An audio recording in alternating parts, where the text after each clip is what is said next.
The moment Clara Wells stepped off the stagecoach in Dusty Creek, New Mexico Territory, in the spring of 1882, every soul on the main street turned to look at her, and not one of them could have guessed that the woman clutching a worn leather satchel and squinting against the afternoon sun had just escaped a life that would have swallowed her whole. She was 24 years old, with dark auburn hair pinned beneath a dusty traveling hat, green eyes that caught the light like river glass, and a set to her jaw that told anyone paying close attention that she was not the kind of woman who broke easily. She had come from St. Louis, where her father had run a printing press until his lungs gave out, leaving her with a modest inheritance, a mountain of debt, and a cousin's address scrawled on a scrap of paper. The cousin, it turned out, had moved on to California without leaving word. So Clara stood in Dusty Creek with $43, a satchel full of books and practical clothing, and absolutely no plan beyond surviving the next 24 hours. The town of Dusty Creek was not beautiful by any conventional measure. Its main street was a long corridor of wooden storefronts, their paint sun-bleached to the color of old bones. A blacksmith's hammer rang out from somewhere past the livery stable. A group of cowboys lounged outside the saloon, their hats pulled low, their boots crossed at the ankle, regarding the new arrival with the unhurried curiosity of men who had very little else to do on a Tuesday afternoon. The smell of horse, dust, and frying fat hung over everything like a warm, disagreeable blanket. Clara straightened her spine, picked up her satchel, and walked toward the nearest building with a respectable-looking sign. It read Hester's boarding house, rooms by the week or month. That would do for a start. The woman who answered the door was named Hester Gallagher, and she was built like a siege tower, short and nearly as wide as she was tall, with iron-gray hair and eyes the color of a winter sky. She looked Clara up and down with the frank assessment of someone who had seen too many women arrive in Dusty Creek with optimistic expressions and leave with none at all. "You looking for a room or a husband?" Hester asked. "A room," Clara said without hesitation. Hester's mouth twitched in what might have been approval.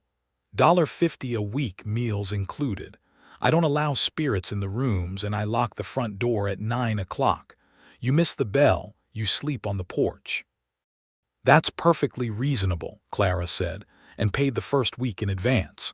Her room was small and plainly furnished, with a narrow bed, a washstand, and a single window that looked out over the alley between Hester's place and the dry goods store next door. But it was clean, and after 3 days on a jolting stagecoach, the narrow mattress felt like something out of a dream. Clara sat on the edge of it, pressed her hands flat against her knees, and allowed herself exactly 5 minutes of feeling frightened and alone. Then she stood up, washed her face in the basin, and went downstairs to find out if anyone in Dusty Creek needed a woman who could read, write, keep accounts, and had an honest habit of plain speaking. It took her 3 days to find work. The dry goods store owner, a nervous little man named Pratt, nearly hired her to keep his ledgers, then decided his wife would not approve of a young woman working so close to him and withdrew the offer with elaborate apologies. The telegraph office had no need of anyone. The schoolhouse, she was told, had burned down the previous fall, and the town council had not yet agreed on whether to rebuild it. On the 3rd day, she walked into the sheriff's office. She had not intended to go there. She had been walking past, thinking about whether she had the courage to approach the saloon about working as a cook, when the office door swung open and a man walked directly into her, sending her satchel flying and scattering 3 books across the boardwalk. He caught her by the elbow before she could fall. She looked up, and that was where the story truly began. Marshal Conroy was 30 years old, which meant he had been alive long enough to have earned every scar and every careful line that life had written on his face.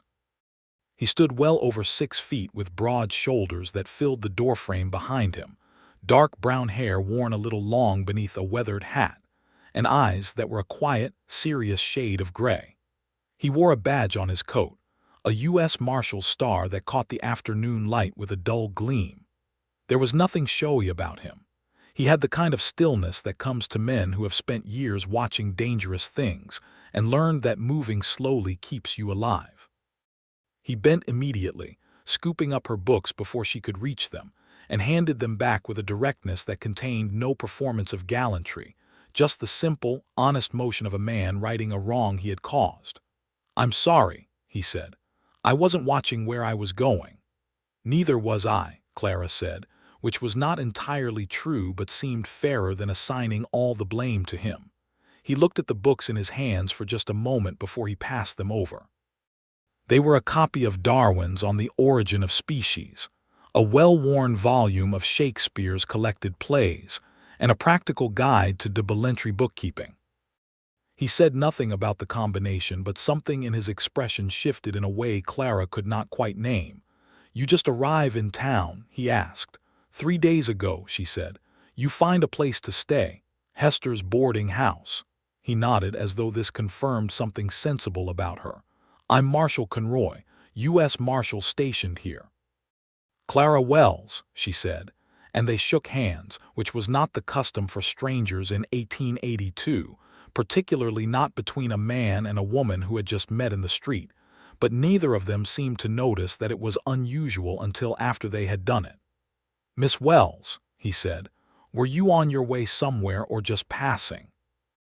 "Actually," Clara said, with the kind of honesty that bypasses pride when pride has proven itself useless, "I was thinking about whether to walk into your office and ask if you had any need of someone who can keep records." He was quiet for a moment. Not the silence of a man dismissing a ridiculous idea, but the silence of a man genuinely thinking. "Come in," he said. "I'll make coffee." The marshal's office was a single long room with a desk, 2 chairs, a row of wanted posters tacked to one wall, a locked gun cabinet, 2 jail cells at the back that were currently empty, and a wood stove on which a battered coffee pot sat with the confidence of long habit.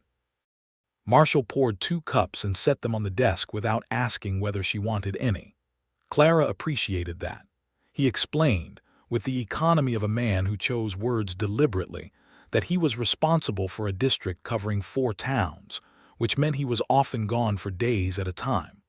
While he was away, his records fell into disarray.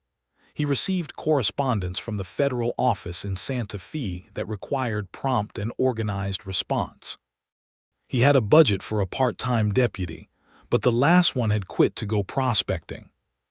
He could pay $4 a week for someone to manage correspondence and records, be present in the office during regular hours, and be responsible enough not to lose the keys.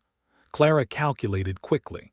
$4 plus what Hester charged left her just enough breathing room. "I'll take it," she said. He looked at her steadily over his coffee cup. "I haven't told you the hours yet." "Whatever they are, I'll take it," she said. "I am not in a position to bargain over details." He seemed to respect that. 8 in the morning until 4 in the afternoon, 6 days a week, Sundays off. "If trouble comes up, I'll need you to know how to use the telegraph and where to reach me." "I know how to use a telegraph," Clara said. He nodded. "You start tomorrow." She walked back to Hester's boarding house feeling something warm and fragile uncurl in her chest, something she was careful not to call hope just yet, because hope had let her down before and she preferred to let good things prove themselves before she trusted them. The first weeks were entirely professional.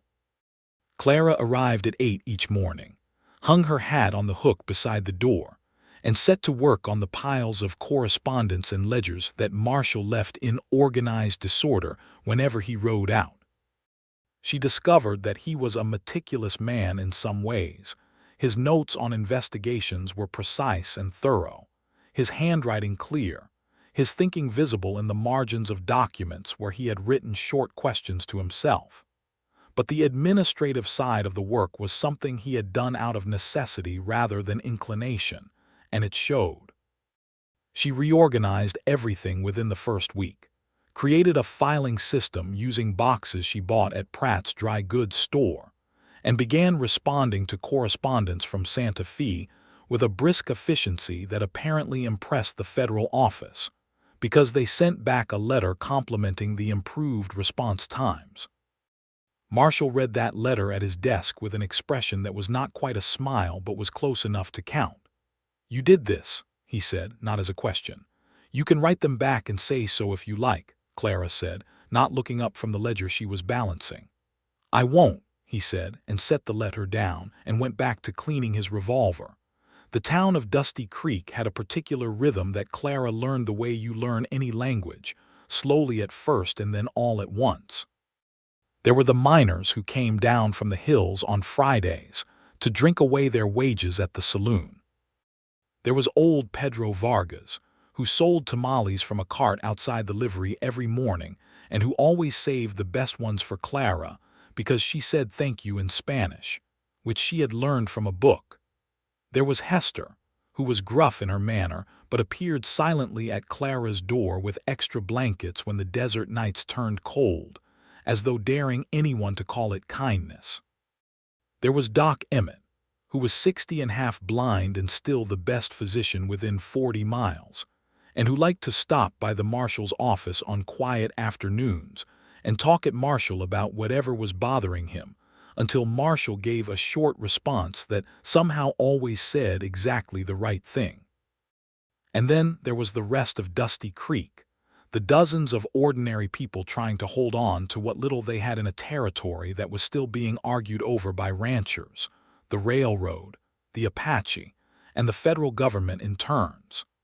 Clara paid attention to all of it, because she had grown up watching her father pull type and set headlines, and she knew that the shape of a community was visible in its daily details if you were willing to look. What she was slower to pay attention to, with the same careful observation she gave everything else, was the way Marshal Conroy looked at her when he thought she wasn't watching. She noticed it first on a morning about 6 weeks into her employment, when she arrived to find him already at his desk writing a report and looked up from the door to find his eyes already on her. He returned immediately to his writing. She hung up her hat and said nothing, because she was a woman of good sense and good sense told her to be certain before she named what she thought she had seen. She became certain in degrees. There was the afternoon he rode back into town from a 3-day circuit of the district with a bruise along his jaw from an altercation with a drunk miner in Rio Seco, and she crossed the room to look at it without thinking, touching the edge of it with 2 fingers before she realized what she was doing. He sat very still under her hands, in the way that a man sits still when he is afraid that moving will end something he doesn't want ended. She stepped back and said she would get Doc Emmett, and he said it wasn't necessary, and they both pretended the moment had been nothing. There was the evening a thunderstorm rolled in off the mountains with no warning, and she was still at the office when the first lightning split the sky, because she had been so absorbed in a complicated piece of correspondence from Santa Fe that she had missed 4 o'clock entirely. Marshall, who had come back from the stable after seeing to his horse, stood in the doorway with rain on his shoulders and said she could wait it out. He made coffee again and sat across the desk from her, while the storm hammered on the roof, and they talked for 2 hours about things that had nothing to do with federal correspondence or warrant records. She told him about her father's printing press, about the smell of ink and hot metal, about how she had learned to read sitting on the floor of the print shop while her father worked. He told her, with a reserve that was clearly habitual but warming slightly at the edges, about growing up in Kentucky, about coming west at 19 with a stubborn ambition and no particular plan, about how he had found that the law, imperfect as it was the only structure he had encountered that made any sustained attempt to hold things together. "Do you believe in it?" she asked. "The law, I mean, truly." He considered the question with the same gravity he gave all questions. "I believe in the idea of it," he said. "The reality of it is something I'm still arguing with." She thought that was one of the most honest things she had ever heard a man of authority say, and she told him so, and for just a moment the careful stillness in his face opened up into something warmer and younger and less guarded. Then the storm began to ease and he said he would walk her back to Hester's, and he did, and they walked through the rain-washed street with 2 feet of careful distance between them that felt, to Clara, much shorter than it looked. Summer came to Dusty Creek with a heat that was nothing like Missouri summers. It was a dry, pressing heat that flattened the land and turned the sky a deep, relentless blue. Clara bought a wide-brimmed hat from the dry goods store and wore it without vanity. She had been in town nearly 3 months and had established herself sufficiently that Hester had begun to give her the better room on the second floor with the window that caught the evening breeze, and Pedro Vargas had stopped charging her for tamales entirely, which she accepted because refusing would have been rude and also because they were very good. The trouble came, as trouble usually did in the territory, without adequate warning. It arrived in the form of a man named Silas Dupree, who rode into Dusty Creek on a June afternoon with 4 companions, and a reputation that Marshal Conroy recognized immediately, and that made the line of his jaw go hard in a way Clara had not seen before. Dupree was a land speculator, which in 1882 in New Mexico Territory meant he was a man who used a combination of legal technicalities, questionable paperwork, and the threat of men willing to do unpleasant things to acquire land that did not belong to him. He had been working his way up the Rio Grande corridor, buying up small ranches from families who could not afford lawyers, and his current target, Clara pieced together from the fragments of conversation she overheard in the office over the following days, was a rancher named Augustin Reyes, who had held a land grant going back to the Spanish colonial period and who had every legal right to every acre of his range, but lacked the English-language documentation that American courts were increasingly demanding. Marshall had been watching Dupree for 2 years. He had affidavits, testimony from 3 families who had sold under duress, and a letter from the Federal Land Office in Santa Fe acknowledging that the matter warranted investigation. What he did not have was the specific legal mechanism to stop Dupree from pressuring Reyes before the investigation concluded. Clara found this out because she read everything that came across the office desk, as was her job, and because Marshall, who had initially treated her with the professional correctness of an employer with an employee, had gradually, without seeming to notice it was happening, begun to talk through his cases with her the way he talked through everything, carefully, honestly, thinking aloud. "There must be something," she said one afternoon, looking at the stack of papers related to the Reyes situation. "I'm not a lawyer," Marshall said. He was leaning against the wall by the window, arms crossed, hat on the desk behind him. Without the hat he looked somewhat younger, which was not something she allowed herself to dwell on. "Neither am I," Clara said, "but I'm very good at reading, and I have read a great deal of law in the last 3 months by virtue of reading everything in this office." She straightened a page. "The Homestead Act provisions are not applicable here because the Reyes grant predates territorial organization. But there are treaty provisions from the Treaty of Guadalupe Hidalgo that guarantee protection of prior land grants under American governance." Marshall was quiet for a moment. "Those provisions have never been consistently enforced." "That's a political problem," Clara said. "It doesn't make them not the law." He looked at her for a long moment with an expression she was learning to read, the look he got when he was rearranging his thinking around a new piece of information. "Do you know what you've just described doing?" he said. "Raising a legal argument that would require someone to take it to a court," Clara said, "which you cannot do because you are a marshal, not an attorney, but you know people who could, don't you?" "I know a man in Santa Fe," Marshall said slowly.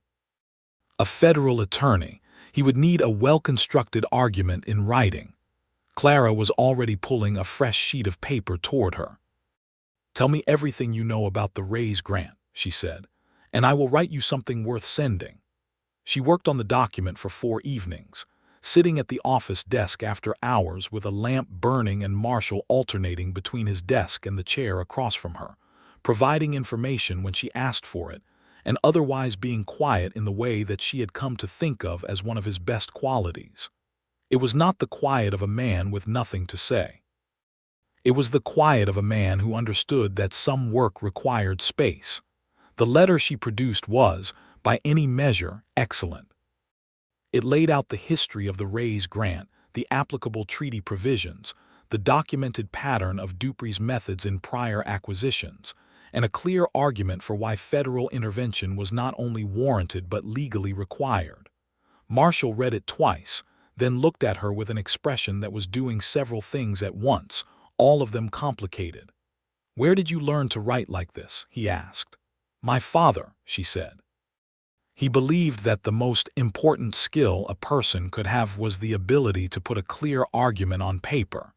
He said the printing press changed the world because it let ordinary people put their thoughts in front of other people. He was very idealistic. Marshall said, catching the past tense. "He died 2 years ago," Clara said. She said it plainly, the way she had learned to say things that hurt, with her shoulders level and her voice even. "Consumption. It took him slowly and then all at once."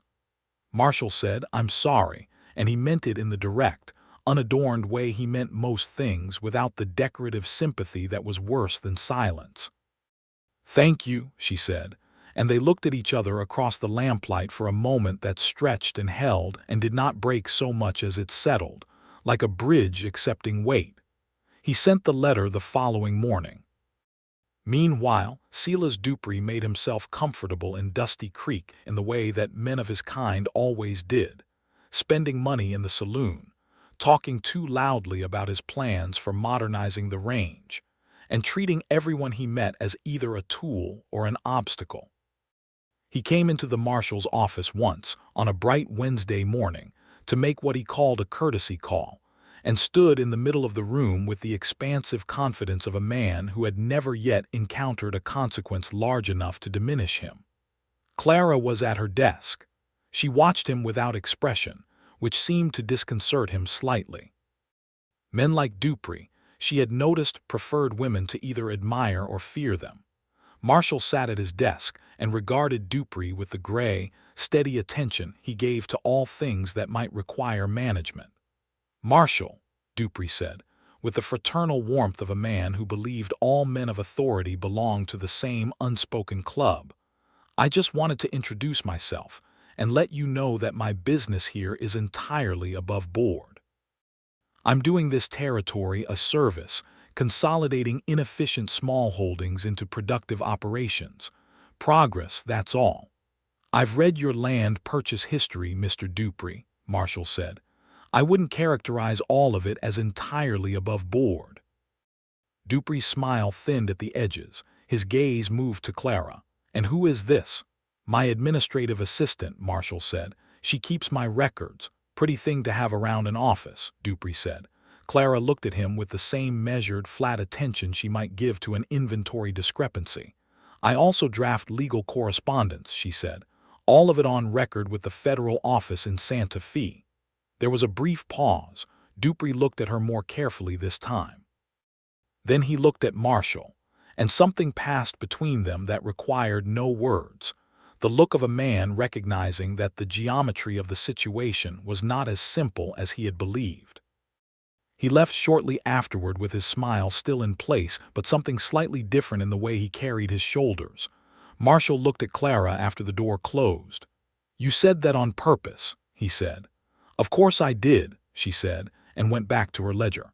He made a sound that in a less contained man might have been a laugh. The weeks that followed were complicated by Dupree in small, persistent ways. He had 2 of his men ride past Augustin Ray's boundary fence on 3 consecutive nights, which was intimidation dressed as accident. He approached 2 of the other small ranchers south of town about selling, and his approach was polite enough in its language to make it legally inactionable. He was a man who understood precisely how far he could go without crossing the line that Marshall could enforce, and he walked that line with the practiced ease of long experience. But the letter Clara had written was working its way through the federal system in Santa Fe, and while it worked, Clara found herself spending more and more of her time on the particulars of the Rays case, corresponding back and forth with the federal attorney, whose name was James Aldrich, and who turned out to be sharp enough to see the strength of the argument immediately and principled enough to want to pursue it. She also found herself spending more and more of her time thinking about Marshal Conroy in ways that had nothing to do with the case. This was not, she told herself with strict rationality, surprising. She spent 6 days a week with the man in close proximity. She knew how he took his coffee, which was black with no sugar, not as an affectation of toughness, but because he genuinely seemed to find sweetness in coffee distracting from its purpose. She knew that he read in the evenings when the office was quiet, mostly history, and occasionally, with a self-consciousness he would never have admitted, poetry. She had found a volume of Tennyson in his desk drawer once when she was looking for a spare pen, and he had looked so briefly mortified when he saw her notice it that she had said nothing and put it back and never mentioned it, which she believed had been the right choice. She knew that he had a habit of running his thumb along the edge of his badge when he was thinking hard about something. She knew that he was unfailingly courteous to every woman, and child in Dusty Creek, and patient with people who were difficult in ways that did not threaten anyone. She knew that he was harder on himself than he was on most criminals, that the cases he hadn't solved or the things he hadn't been able to stop stayed with him in a way he never dramatized, but that was visible in the careful, relentless quality of his efforts. She knew, in short, considerably more about him than was warranted by a professional relationship, and she suspected the knowledge was accumulating in a direction she should address and hadn't the courage to address yet. The courage came on a Saturday evening in early August, though it arrived sideways and through circumstances she had not arranged. There was a town social. Dusty Creek held them occasionally in the summer months, in the livery stable after hours because it was the only space large enough, with a local musician named Tom Briggs who played fiddle with more enthusiasm than skill, and whose enthusiasm was honestly the better quality. Hester had told Clara about it at breakfast in a tone that was so studiously casual it was practically in order. Clara went, in her second-best dress, which was a dark green wool that was entirely wrong for August in New Mexico, but was her second best because her best was a pale blue that had been her mother's, and that she was saving for an occasion she had not yet defined. Marshall was there. Of course he was. He was the town's law enforcement presence, and attendance at community events was part of his unspoken job. He stood to one side with a cup of punch that he was not drinking, watching the room with the same patient attention he gave to everything. He had made some concessions to the occasion. His badge was still on his coat, but his hat was in his hand, and his expression, while reserved, was not unfriendly. He saw her come in. She saw him see her. She crossed the room because she was tired of waiting for things to happen to her and had decided some time ago that the better approach was to walk toward the things she wanted. "You look uncomfortable," she said by way of greeting. "I'm comfortable," he said. "You're holding that punch like evidence," she said. He looked down at the cup. A brief, unwilling smile crossed his face. "I don't much like crowds." "Then why come?" "Because it matters to people that the marshal shows up," he said. "And things that matter to people matter to me." She looked at him for a moment, this careful, serious, quietly principled man, and felt the feeling she had been refusing to name for approximately 2 months announce itself with the calm certainty of something that has been true for a while and has simply been waiting for acknowledgement. "Dance with me," she said. She had not planned to say it, or perhaps she had. It was difficult to say afterward. He was very still for a beat. Then he set down the punch cup on the nearest available surface with a deliberateness that told her he was making a decision, not following an impulse. "I should tell you," he said quietly, "that I am a poor dancer." "I'll take the risk," she said. He was, in fact, a poor dancer. He moved with the contained competence of a man who had learned dancing because it was expected and practiced it infrequently enough never to be comfortable with it. He held her at the proper distance, one hand at her waist, one holding hers with a careful formality that lasted approximately 45 seconds before the formality began to give way to something more natural, and they were simply two people moving together to Tom Briggs's enthusiastic fiddle. He looked at her. She looked at him. Neither of them said anything because they were in the middle of a crowded livery stable in Dusty Creek, New Mexico Territory, in the summer of 1882, and some things are said more clearly without words. When the song ended, he held the position for one measure longer than necessary. Then he stepped back and said, "Thank you," and Clara said, "You're welcome," and they both understood that they were not talking about the dancing. It was another 2 weeks before either of them found words adequate to the situation.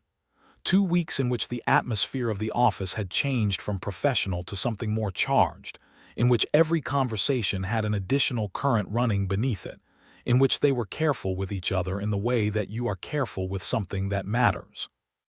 It was Marshall who found the words first, which surprised her because she had assumed he would make her wait longer, or perhaps forever.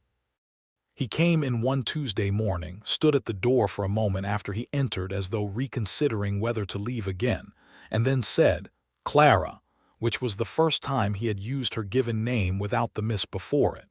She looked up from her work. "I am not a man who is easy to know," he said. He said it with the plain directness of someone presenting facts, not excuses. "I have spent the better part of 10 years in this work, which does not leave a great deal of room for other things. I have made myself self-sufficient in ways that I am beginning to think were more about caution than necessity." She waited. She was good at waiting. "I would like to court you," he said. "If you're willing, properly, with your understanding that my intentions are serious." Clara set down her pen.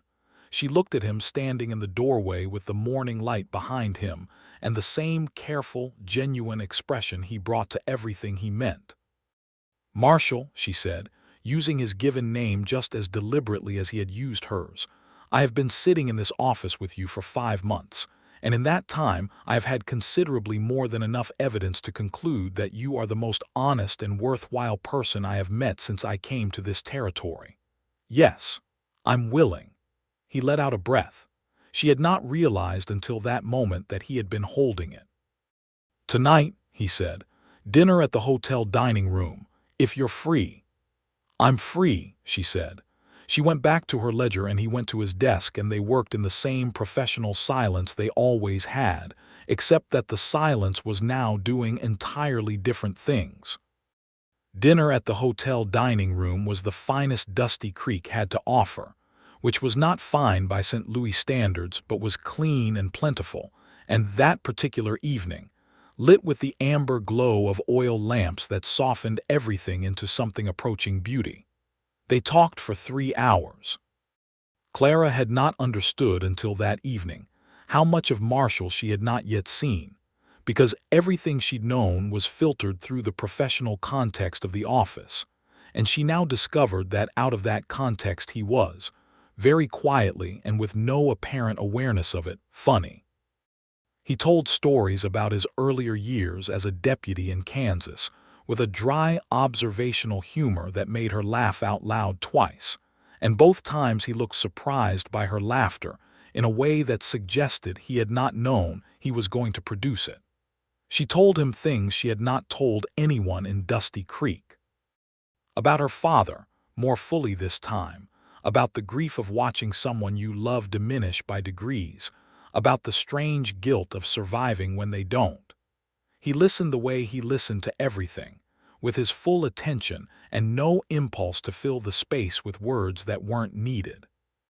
He walked her home through the warm August night, and at Hester's front gate he took her hand, turned it over, and pressed his lips briefly to the inside of her wrist, which was not the conventional gesture of courtship in 1882, but was more honest than a handshake and more restrained than what she suspected they both would have preferred.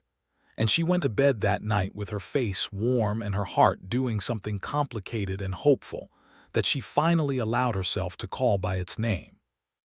September arrived, and with it, at last, word from Santa Fe. The federal attorney James Aldrich had taken the argument Clara had written, built upon it, and presented it to a federal judge. The ruling was not everything they had hoped for, but it was substantial.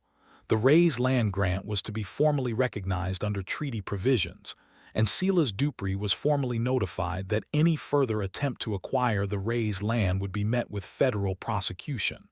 Marshall read the letter twice and then handed it to Clara, who read it and allowed herself a moment of pure, uncomplicated satisfaction. "We did this," he said. "We did," she said.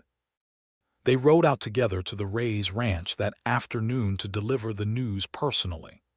Augustin Rays was 62, a lean, weathered man with white in his hair and a dignified bearing that Clara found immediately compelling.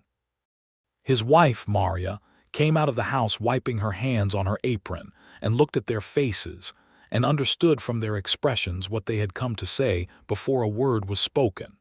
She wept, briefly and without any apparent embarrassment, and then went inside to bring out food and coffee because she was the kind of woman who expressed gratitude through feeding people.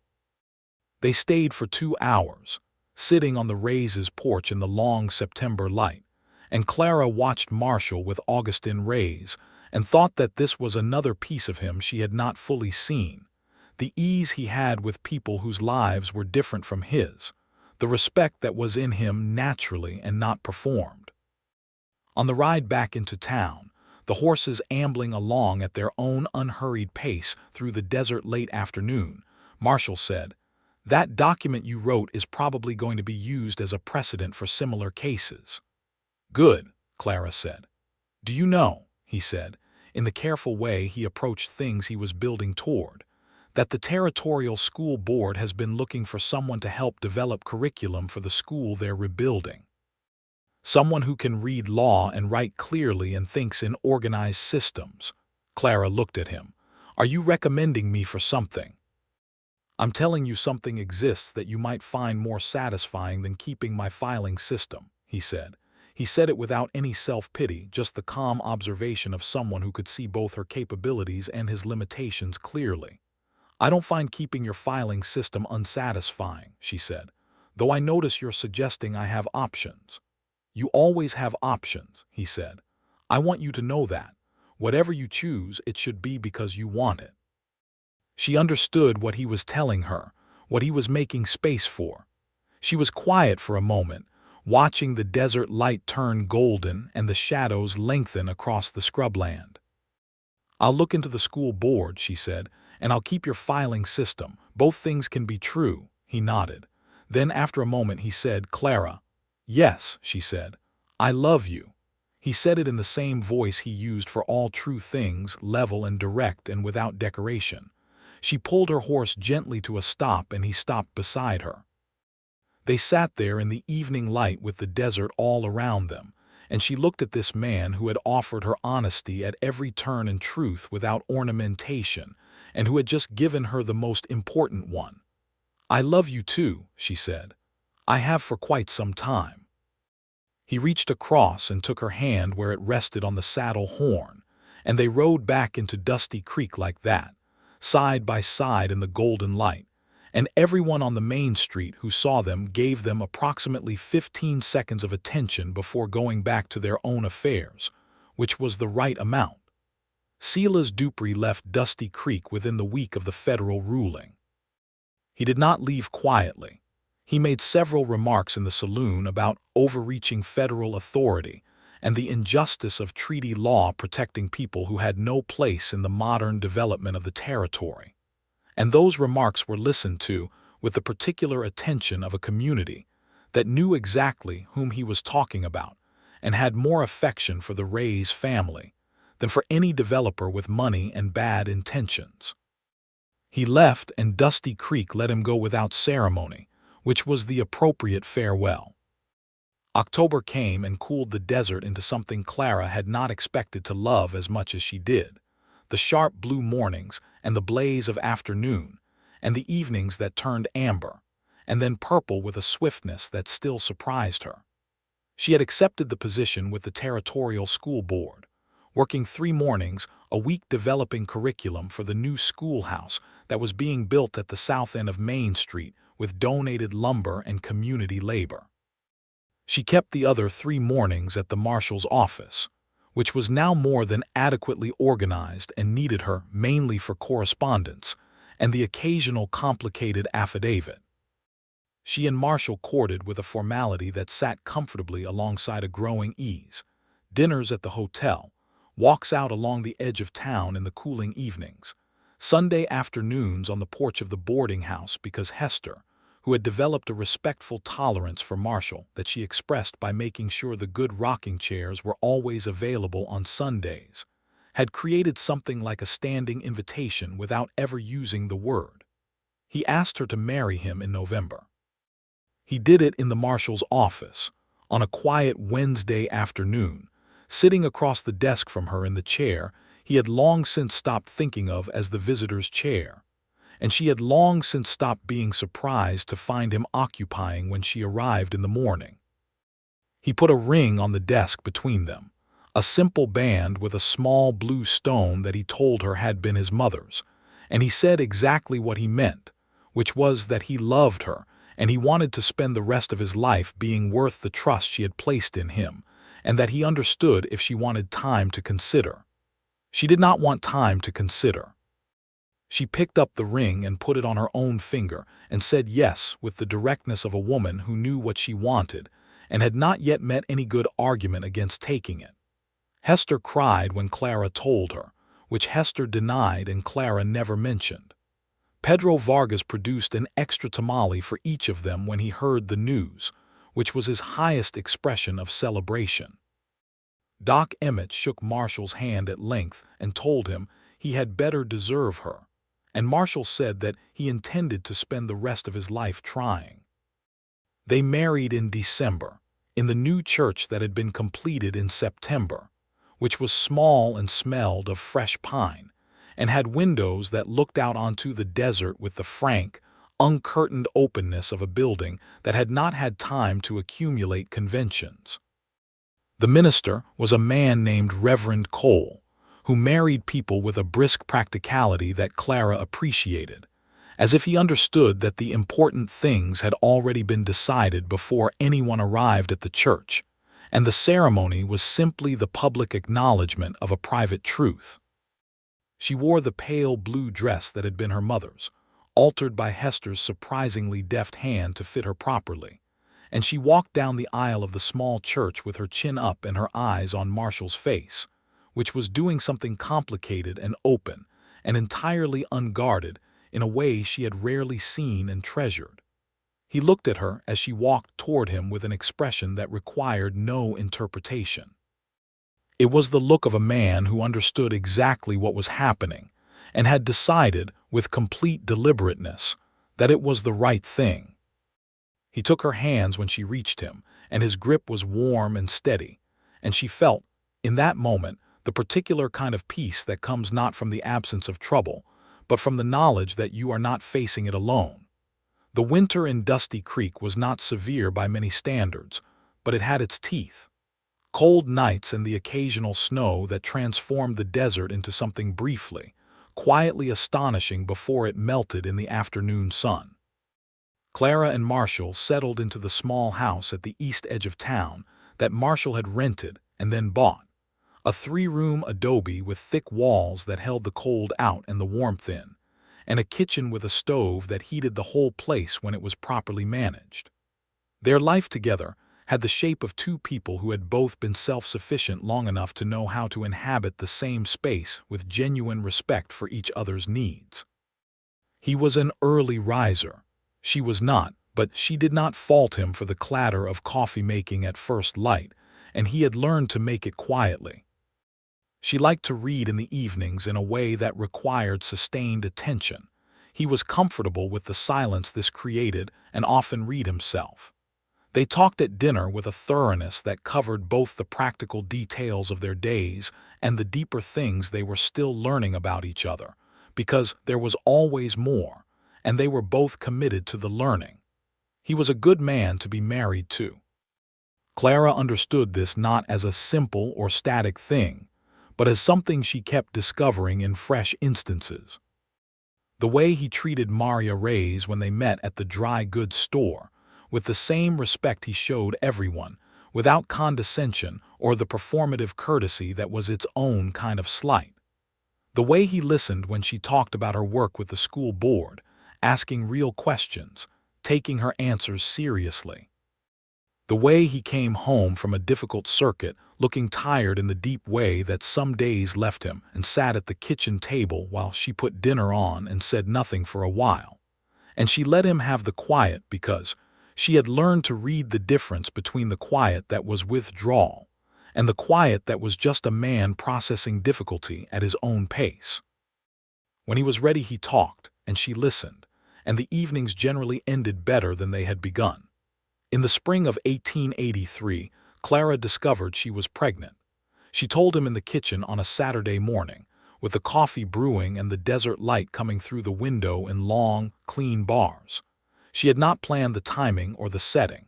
She had woken that morning certain enough in what the weeks of changed mornings and altered appetite had been telling her to say the thing out loud. He set down his coffee cup and looked at her with an expression that was going through several stages rapidly. She watched surprise give way to something much slower and more profound, a kind of comprehension that settled over his face like a change in light.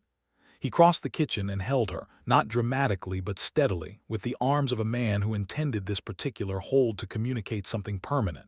She pressed her face briefly against his shoulder and felt him breathe. "Are you well?" he asked. "Yes," she said. "I feel fine, or I will once the mornings improve." He pulled back enough to look at her, and she saw something in his eyes that was not the contained man she had met on the boardwalk in Dusty Creek with his arms full of her scattered books, but rather something more open and less defended and more genuinely glad than she had seen from him before. "I didn't know," he said, which was not a precise statement, but she understood it. He had not known, she thought, that he had wanted this until it was real. "Neither did I," she said, "until now." They sat together at the kitchen table for a long time that morning without going anywhere, which was its own kind of celebration. The months of the pregnancy were generally well, with the qualifications that the desert climate and the limited medical resources of a territory town imposed.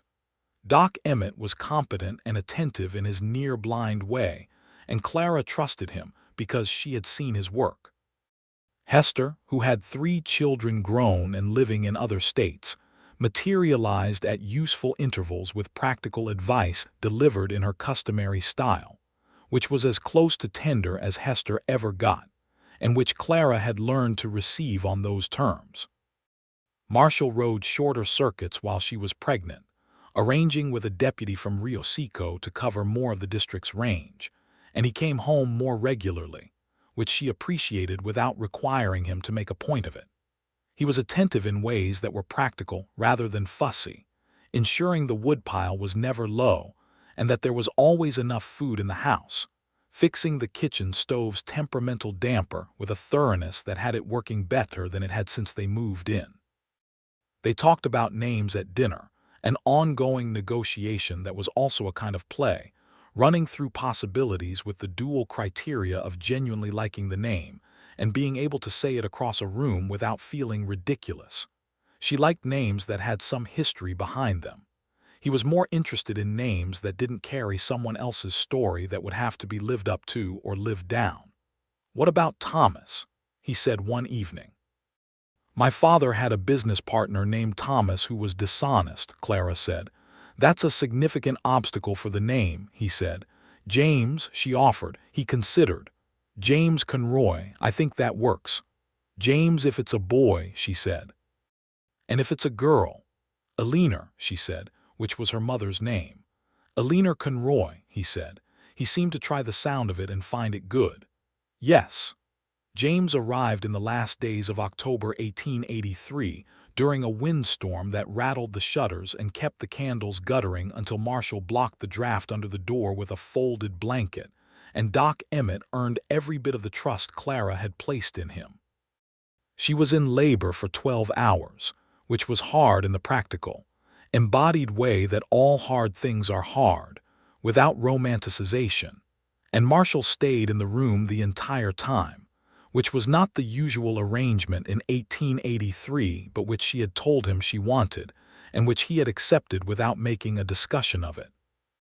James Conroy arrived in the world with a full head of dark hair, and a pair of lungs that demonstrated immediately, and at volume that he had inherited nothing reticent from his father. He weighed a substantial amount and was perfectly healthy, and Marshall held him with the careful, absolute attention of a man experiencing something that had rearranged the entire hierarchy of what mattered. "He looks like you," Clara said from the pillow. "God help him then," Marshall said, which was more or less a joke, and she laughed despite everything and then winced and laughed again. James grew with the efficiency of healthy children in good hands, becoming in the following months a robust and curious boy with his mother's green eyes and his father's dark coloring, and a temperament that seemed to combine the best of both, inquisitive and warm with occasional intervals of impressive stubbornness. Clara returned to her work with the school board when James was 2 months old, bringing him with her to meetings when necessary because New Mexico Territory in 1884 did not offer the luxury of formal childcare, and improvisation was the governing principle of most practical problems. The members of the school board, which included Augustin Reyes, who had joined it partly at her suggestion, had by this point been working with Clara long enough to take her work seriously in the complete way it deserved, and the school that opened in September of 1884 on the south end of Main Street was, in significant part, a product of her vision as much as their funding. The school had 12 students in its first session, taught by a young teacher named Miss Hartley, who had come west from Ohio with genuine pedagogical training and a practical temperament. Clara continued in an advisory capacity that sometimes felt closer to a real position than an advisory one, which suited her. She was still keeping Marshall's office records, though the organization was now so thoroughly established that she sometimes felt it was keeping itself. Dusty Creek grew through 1884 and 1885. The railroad brought a spur line that stopped 8 miles to the east, which changed everything about the town's relationship to the outside world. New businesses arrived. The population grew. New people came with new problems and new possibilities, and the town adapted with the particular resilience of frontier communities that had always understood change as a condition of survival rather than a disruption of permanence. Marshall's work grew more complex as the town grew. More people meant more disputes, more opportunity for the kind of low-level crime that expands to fill available space, and the federal district he covered was increasingly active with the various conflicts that characterized the later years of the territory's settlement. Conflicts over water rights, over range, over the ongoing injustice of how land and law were applied with systematic inconsistency to families like the Reyeses depending on where they had been born and who their grandparents were. He talked to Clara about all of it at the kitchen table, and she talked back, and together they worked through many things that were useful and some that were only just barely satisfying in the imperfect way that justice is sometimes satisfying, which is to say, better than nothing. In the spring of 1885, there was a situation that tested Marshall in a way that Clara watched with the particular concern of a woman who understood exactly what she stood to lose. A man named Carruthers, who had been causing steady trouble in the eastern part of the district by intimidating homesteaders off their claims with methods that were barely legal and occasionally not, had finally done something Marshall could act on. He had burned a family's barn and made the mistake of being seen by 3 witnesses. Marshall rode out to arrest him on a Tuesday morning in March with his deputy from Rio Seco, a reliable man named Ortega. It went wrong in the specific way that arrests go wrong when the man being arrested has friends who don't want him arrested. There was a confrontation at Carruthers's range that involved gunfire, and Marshall came back to Dusty Creek that evening with a bullet crease along his left shoulder that was painful and bloody and not dangerous, but that made Clara's hands shake when she helped Doc Emmett clean and dress it. Carruthers was in one of the jail cells. Ortega was uninjured. Marshall sat at the kitchen table afterward, his shirt off and the fresh bandage white against his shoulder, and drank the coffee Clara put in front of him without speaking for a long time. She sat across from him and waited. "I'm all right," he said finally. "I know," she said. "I watched Doc Emmett check you." "I'm not worried about the shoulder." "Then what are you worried about?" he said. He asked it honestly, looking at her. "The next time it's worse," she said. She said it without drama because drama was not the language they used with each other. "I'm not asking you to stop. I'm not going to ask you that, but I'm telling you what I carry when you ride out, so you know." He looked at her across the kitchen table in their small adobe house in Dusty Creek, with the lamp burning between them and the sound of their son asleep in the next room. And she saw everything that was in him, the weight of the work, the cost of it, the love for what she had just described. "I know," he said. "I carry the same thing every time I leave this house." She reached across the table and took his hand, the right one, uninjured. He turned it to hold hers. "Carruthers will stand trial," he said. "The 3 witnesses are solid. He'll go to prison." "Good," she said. "And I will keep doing this job," he said, "because it matters and because I'm good at it and because someone needs to." "Yes," she said. "You will." "But Clara," he said, and he looked at her with everything unguarded, "you are the thing that makes all the rest of it mean something. You and James. There's nothing in this world I carry more carefully than the thought of you." She was quiet for a moment, holding his hand and looking at him in the lamplight. "That's the most romantic thing you've ever said to me," she said. "Don't tell anyone," he said. "I have a reputation." She laughed, and he very nearly did, which was worth the bullet crease and the shaking hands and the whole frightening day. Carruthers went to prison in the fall. 3 witnesses held firm through his attorney's attempts to undermine them, and the judge, who had heard enough cases from the district to have developed a particular impatience with land intimidation, sentenced him to 4 years. Marshall attended the sentencing and came home that evening looking the way he sometimes looked when justice actually worked, not triumphant but quietly satisfied, as though a long-running argument had finally been settled fairly. The years moved with the particular quality of years that are full. There was not a great deal of drama in them, which was how Clara and Marshall both preferred it, but there was the constant, varied texture of a life being fully inhabited. James walked, and then talked in the decisive way that suggested he had been listening carefully to adult speech for some time before attempting to produce it himself, and then began to follow Marshall around with the frank devotion of a small boy who has decided his father is the most interesting thing in his immediate environment. Marshall, who had not known what kind of father he would be until he became one, turned out to be patient and observant and genuinely interested in the world as James was encountering it, which was the best combination. He answered James's questions with honesty calibrated to age, which meant that by the time James was 4, he had a better understanding of why laws existed and what deserts were made of than most children twice his age. Clara negotiated with the Territorial School Board in 1886 for a properly funded position as curriculum director, which she obtained with the brisk efficiency of a woman who had been doing the work unpaid for 3 years, and was therefore difficult to argue with about its value. The salary was modest but real, and the work expanded into something she found deeply meaningful, developing educational programs for a territory that was trying to build institutions that were fairer and more inclusive than the ones that had shaped the people building them. It was imperfect work in an imperfect context. There were school board members who did not think Spanish-speaking children and English-speaking children should be in the same classroom, and she argued against them with the same clear, documented persistence she had brought to the Ray's land case. She did not always win, but she moved things degree by degree, and she had learned that degrees were often what history was made of. Augustin Ray's served on the school board until 1887, when his health declined, and he stepped back to the quiet of his ranch and the company of Maria and their grandchildren.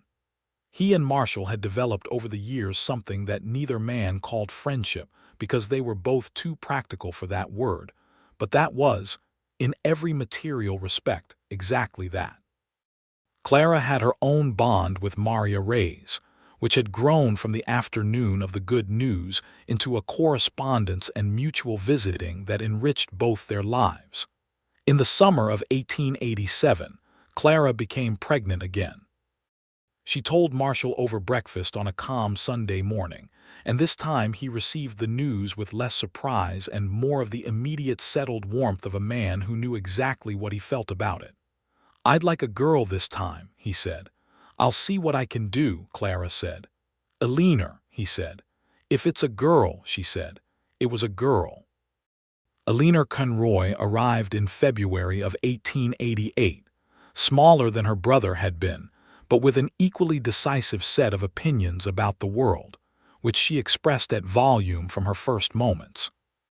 She had her mother's auburn hair and Marshall's gray eyes, and the combination was striking enough that Doc Emmett, who had now presided over more of the Conroy family's milestones than he'd expected to, when the first conversation about keeping records had been broached across his neighbor's fence, said she was going to cause a significant amount of trouble when she was older, and Clara said she expected her to.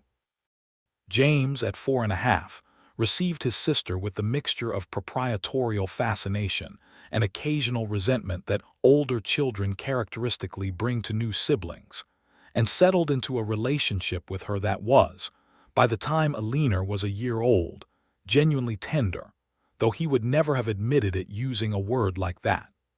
The house at the east edge of town became noisier and more complicated and more alive.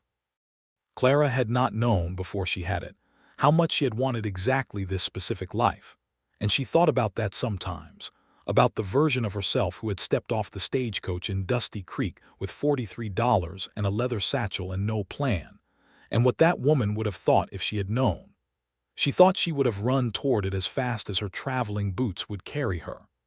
Dusty Creek in 1889 and 1890 was not the same town Clara had arrived in 8 years earlier.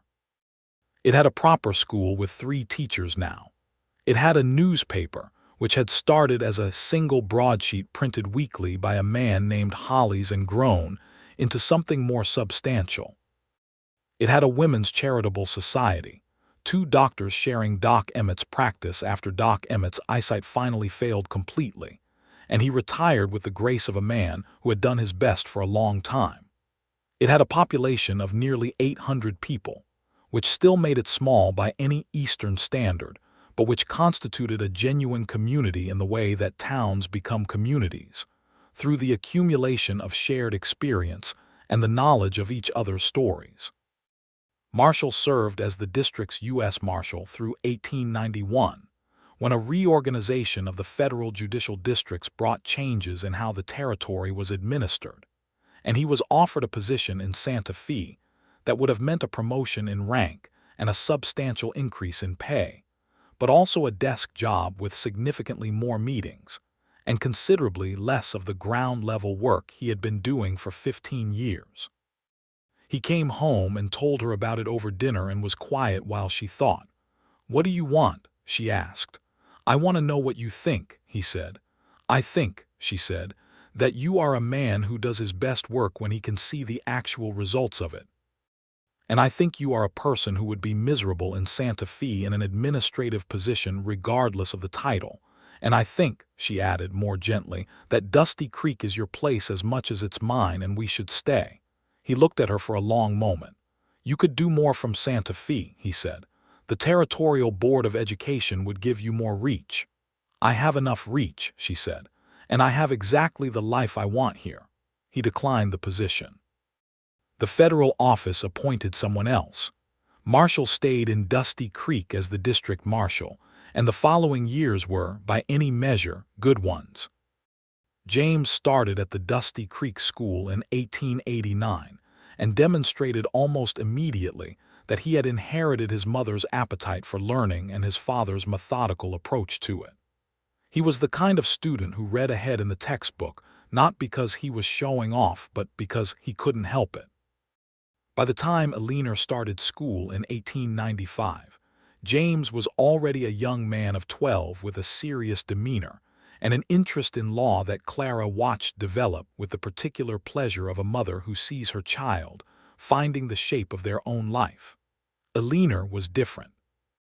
She had a social ease that neither of her parents possessed in the same degree, and an interest in people's stories that expressed itself in questions so direct and perceptive that adults sometimes forgot she was a child.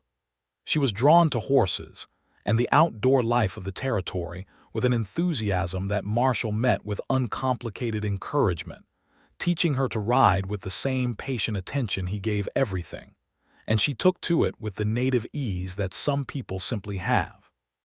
Clara watched her children and thought about what the world had been when she arrived in it, what it was becoming, and what she was trying to help make it into. She thought about Augustin Reyes's land, secure now and passed to his son. She thought about the school on the south end of Main Street and the children in it, Spanish-speaking and English-speaking and a mixture of both, learning in the same room under the curriculum she had spent a decade developing. She thought about the things that were still wrong, the systematic unfairness that the law was only slowly and imperfectly addressing, the distances still remaining between the ideal and the actual.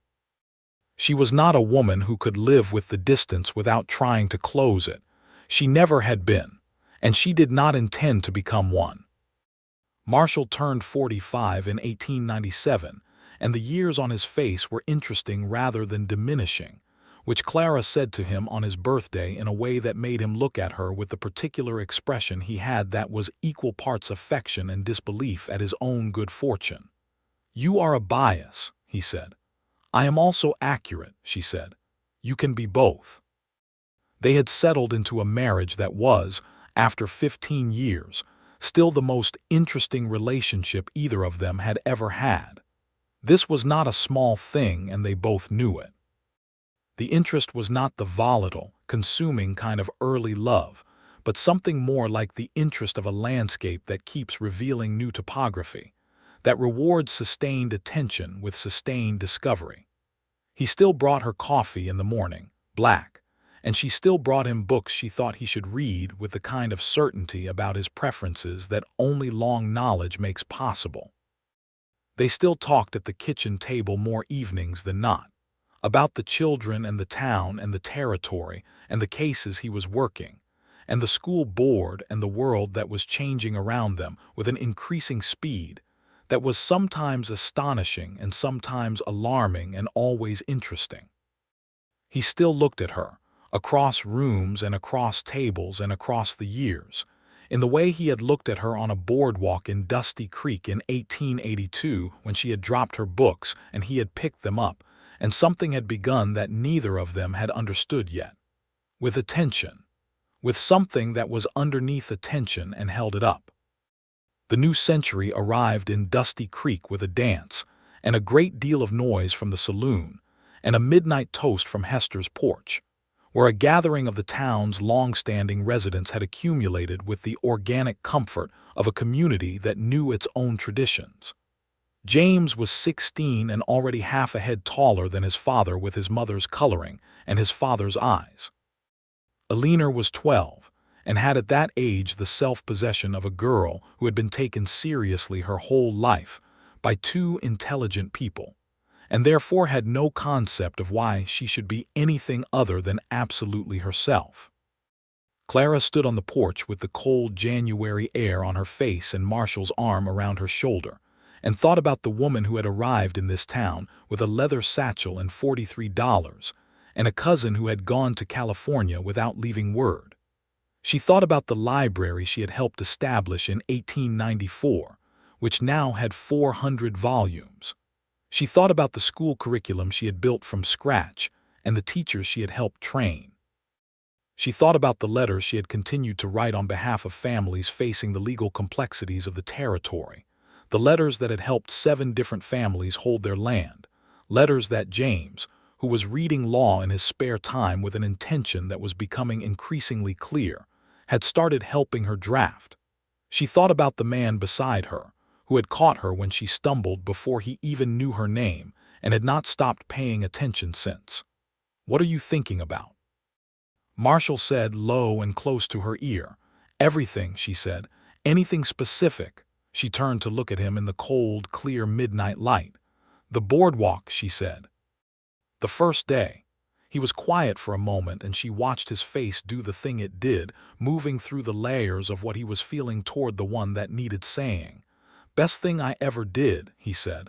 "Walking through that door when I wasn't watching where I was going." "You were watching," she said. "You just pretended not to be." He didn't deny it. Instead, he pressed a kiss to her temple, warm against the cold night, and she leaned into him, and they watched the new century arrive over the desert of Dusty Creek with the steady, grounded pleasure of people who had built something real and knew it. James Conroy did indeed study law, corresponding with a firm in Santa Fe through 1901 and 1902, and eventually being admitted to the New Mexico bar in 1904, when he was 20 and one of the youngest men to hold that qualification in the territory. He was, by that point, the kind of young man who made his parents proud in a way that was entirely independent of ambition, not because he was successful, but because he was good, honest, and careful, and genuinely committed to using the law for the things it was supposed to be for rather than the things it was too often used for instead. He argued his first land case in 1905 using, among other precedents, the framework that his mother had established in her letter to James Aldrich in 1882. When he told Clara this at dinner, she was quiet for a moment, and then said she supposed some things did go the distance. Eleanor grew into a young woman of 20 in 1908 who was, as Doc Emmett had predicted, considerable. She had her mother's directness and her father's steadiness, and her own particular combination of social warmth and intellectual sharpness that made her formidable in ways that were friendly rather than aggressive. She had also become an accomplished writer, something that had started as a child's enthusiasm and had grown into a genuine skill, and she had been helping with the horses at the livery stable since she was 15 in exchange for extended riding time on the open desert range east of town. It was at the livery in the fall of 1908 that she met a young wrangler named Samuel Ortega, who was the nephew of Marshall's old deputy from Rio Seco and who had come to Dusty Creek looking for work and found it.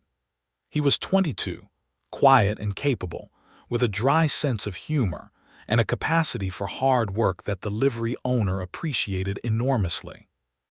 He and Eleanor argued about horses the first time they met, both convinced their own approach to a particular difficult mare was correct, and it turned out she was right, which he acknowledged without resentment, and they were friends from that day forward. Marshall watched this development with the particular attentiveness of a father who was also a man who understood people, and said nothing for quite a long time. Clara, who had been watching for somewhat longer and saw the shape of it clearly, also said nothing, because some things are better allowed to find their own pace. They fell in love with the slow certainty of people who start as friends and discover the friendship is something richer than they had understood. By 1909, it was obvious to everyone who paid any attention, and Samuel asked Marshall formally for permission to court Eleanor in the spring of that year, which Marshall gave after a conversation that Samuel apparently found somewhat rigorous, but that resulted in a handshake that meant something.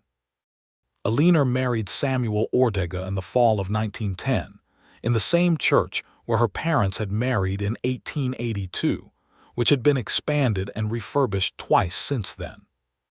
Clara wore the blue dress, altered again after nearly 30 years to accommodate the small changes that time had brought, and sat beside Marshall in the front pew and watched their daughter marry a man who looked at her the way a man should look at a woman he intends to spend his life being worthy of. Marshall reached over and took her hand during the ceremony. She looked at him and saw everything she recognized, the gray eyes, the careful attentiveness, the quiet warmth that had been there since the beginning and had only deepened.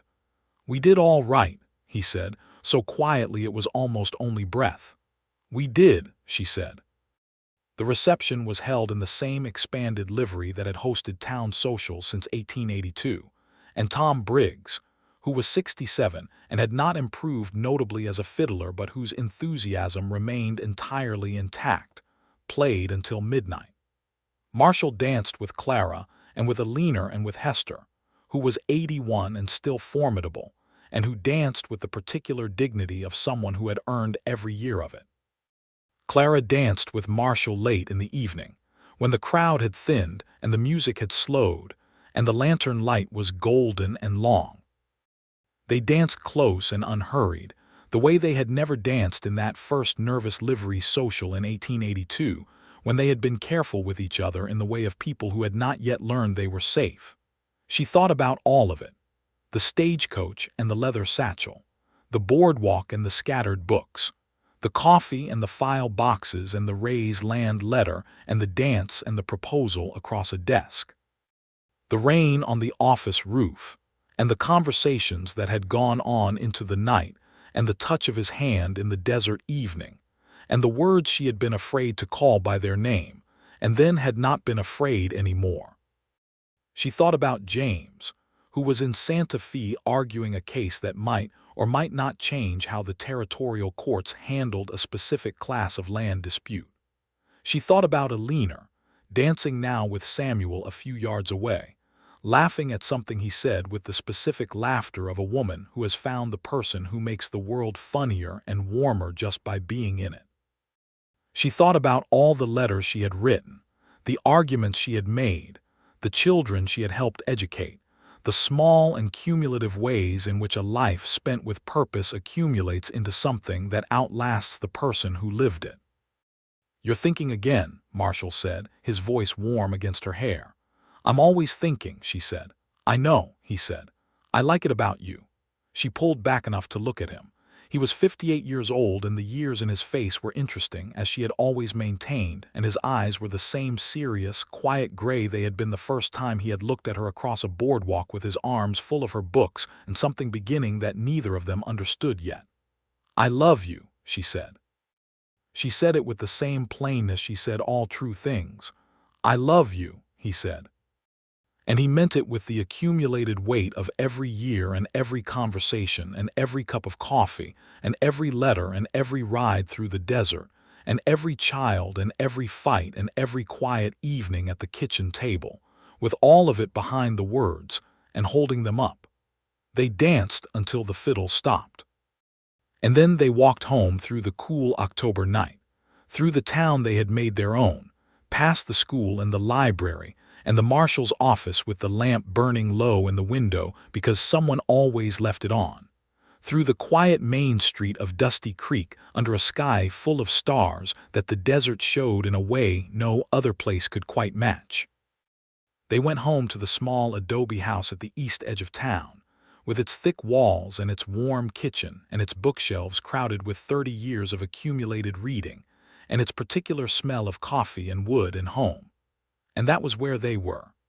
That was where they had always been going, from the moment on the boardwalk in 1882 when she had dropped her books and he had caught her before she fell, and the whole long, extraordinary, ordinary story had begun. In the years that followed, Dusty Creek grew into a proper town with proper institutions, many of which bore Clara's fingerprints more than anyone except Marshall knew. James returned from Santa Fe in 1912 to open his own law practice in town, because home was where the work needed doing. Alina and Samuel had 2 children by 1914, a boy they named Augustin, after Augustin Reyes, who had died in 1907 with his land secure and his family intact, and a girl they named Clara, which made the original Clara say firmly that it was too much fuss and meant it not at all. Marshall retired from the Marshal's service in 1915, at the age of 63, with a letter from the federal office in Santa Fe that acknowledged his service in terms that were official and slightly formal, and that he read once and put in a drawer. The acknowledgement that mattered more came from Dusty Creek itself, from the people he had served for 3 decades who showed up at the house with food and good wishes, and the particular warmth of a community saying thank you in the only way that feels real. He spent his retirement doing very nearly what he had always done, which was paying attention. He rode less and read more, and he walked the town with the easy pace of a man who knew every board of every building and every name of every face, and had nowhere more important to be. He sat on the porch in the evenings with Clara and watched the desert light do its daily extravagant thing with the sky. And they talked about their days and their children and their grandchildren and the world and everything they were still thinking about, because neither of them had ever been people who stopped thinking. On a spring evening in 1918, Clara looked up from the letter she was writing, a letter to the Territorial Board of Education about a curriculum proposal that she had been refining for 2 weeks, and found Marshall watching her from across the kitchen table with that look, the particular one she had first seen on the boardwalk in 1882 and had never once in 36 years tired of. "What?" she said. "Nothing," he said. "Just looking." "You've been looking for 36 years," she said. "Haven't found a reason to stop," he said. Clara Wells, who had arrived in Dusty Creek on a spring afternoon with a leather satchel and $43, and a set to her jaw that said she would not be broken, set down her pen and looked at the man across the table from her with all 36 years of knowing him behind her eyes and the full, settled weight of a life that was exactly what she had made it, and she smiled. "Good," she said. Outside, the desert evening was turning its usual colors, amber deepening toward purple, the stars beginning to appear in the vast sky above Dusty Creek, one by one, and then all at once.